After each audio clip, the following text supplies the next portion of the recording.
Hey guys, yeah, we just moved a group of these sheep, well, across the road and then up the road about, I don't know, it wasn't far, a quarter of a mile, which is a pretty good jaunt because we got all these little lambs on them, and you know, you drive them very far, how they are, and they get separated from the ewes. I don't care how hard you try when you got over 500 of them and they're going down the road, then that's just what happens.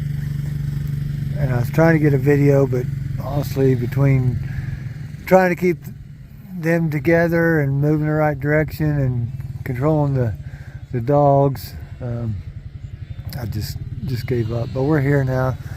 I just wanted to show you this forage. Oh my gosh, it's pretty incredible just from a few years of proper grazing. And there's even some alfalfa. Look at that. There's some more. It's come up in this pasture. And now of course we've had an abundance of rainfall, well, the month of May, and even there last yesterday we had, I don't know, 3 to 4 inches I'd say, but some localized flooding. So yeah, under those circumstances, you know, we just got an abundance of this grass. And look at there, there's a ladybug.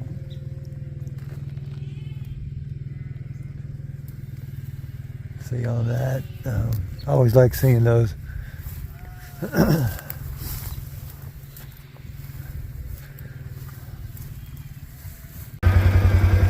So we're going to kind of push them all in more of a group and get them to make sure they're finding their lambs and everybody gets happy again.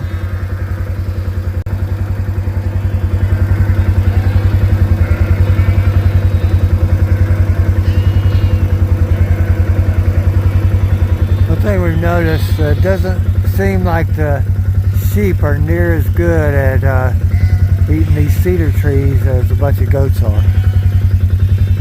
Goats would probably have at least the bottom ends of all those cedar trees kind of swept clean, you know. Goats, at least ours, don't seem to bother these cedar trees much. And they're handy to get underneath cedar trees, of course, when it's rainy or windy, cold, bad weather. They're kind of handy to have a few of them around. This pasture has them all around the perimeter, mostly this pasture, which makes it nice to winter in. But some of these are coming and getting to be invading the pasture out here in the middle, as you can see.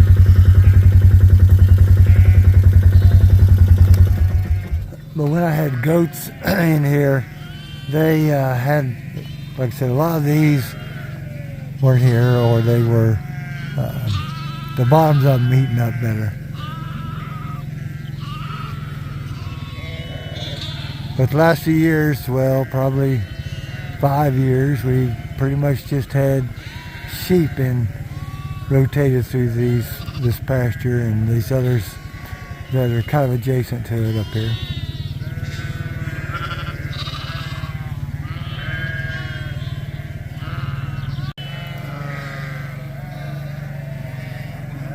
So they'll only be in here, I don't know, it probably won't be a month.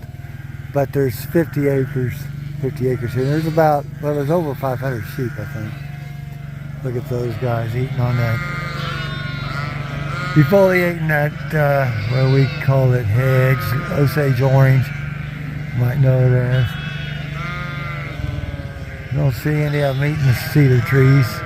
Might be some, taking a few bites of them. Yep, there may be one over there.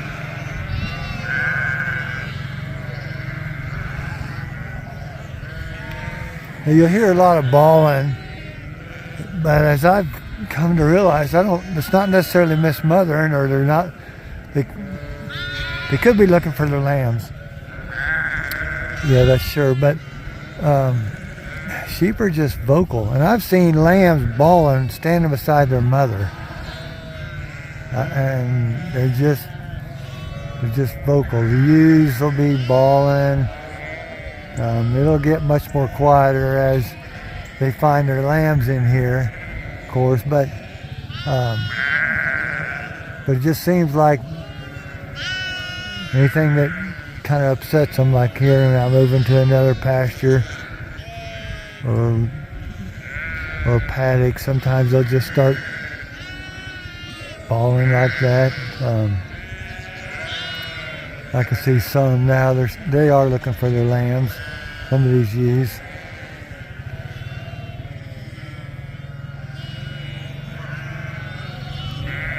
Those lambs aren't worried about their mom, they're just picking that hedge tree clean.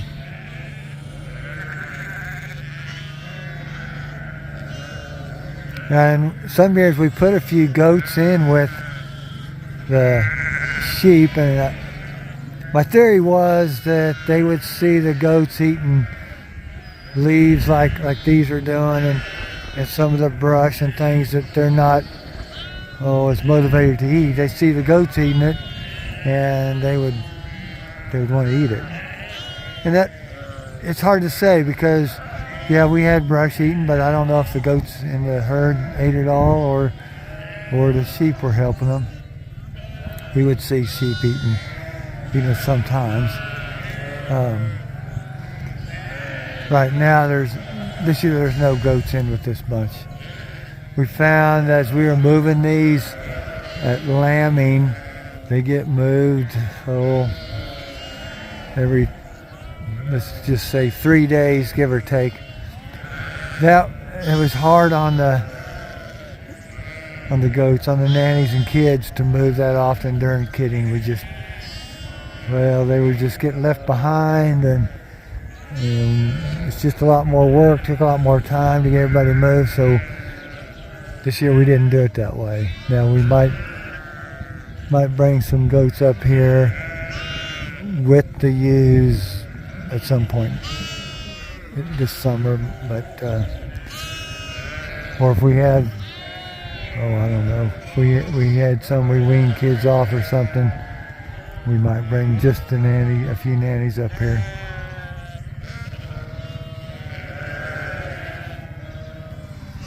They're starting to quiet a little bit.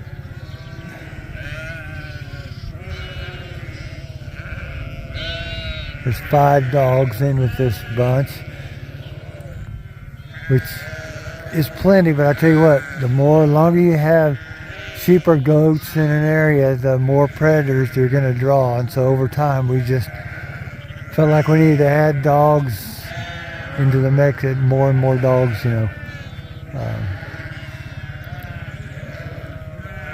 So this little paddock of this 55-acre pasture is probably about 5 acres.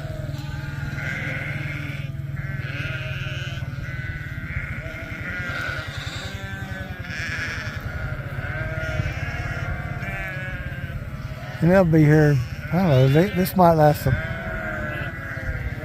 Well, it would last them longer than we're going to leave them. There would still be forage here, but we may not move them for, I don't know, 4 or 5 days.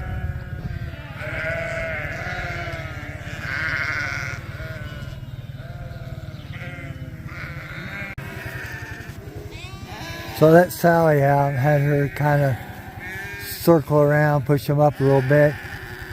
Sometimes, and with cows too, you'll find if you have a dog, go ahead and let the dog out and let the animal see the dog, and they'll begin to find their kids or lambs or calves.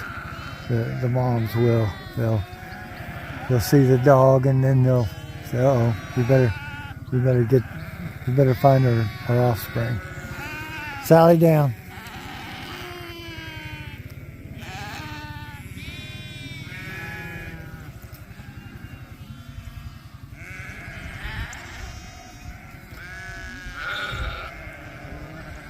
Well, hey guys, we'll just be hanging out here for a little bit as we pair these up. So appreciate you watching. And sorry I couldn't get a video of going down the road and all these lambs. Shoot, they were backing up on us. They always want to go back where they came from.